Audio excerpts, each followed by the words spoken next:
তো কি বলতেছো এগুলো তুমি? ছেলে, কোন ছেলে কি তার মাকে বিষ খাওয়াতে পারে?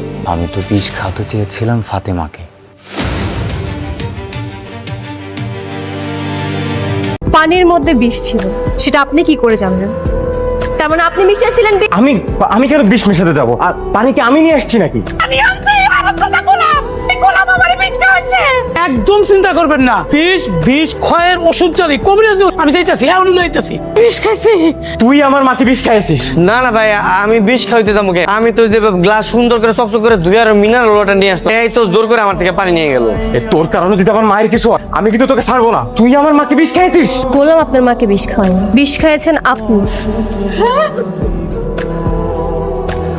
আমি কেন বিষ খাওয়াবো? আপনি কেন বিষ খাওয়াবেন?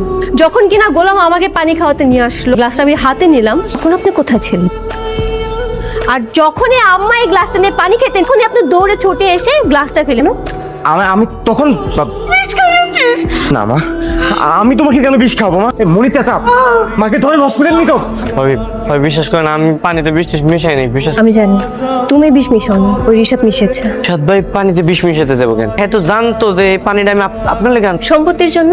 রিশাদ খুব ভালো করে জানে আমাকে পথ থেকে সরাতে পারলে সে আমার সমস্ত সম্পত্তি ভোগ করতে পারবে।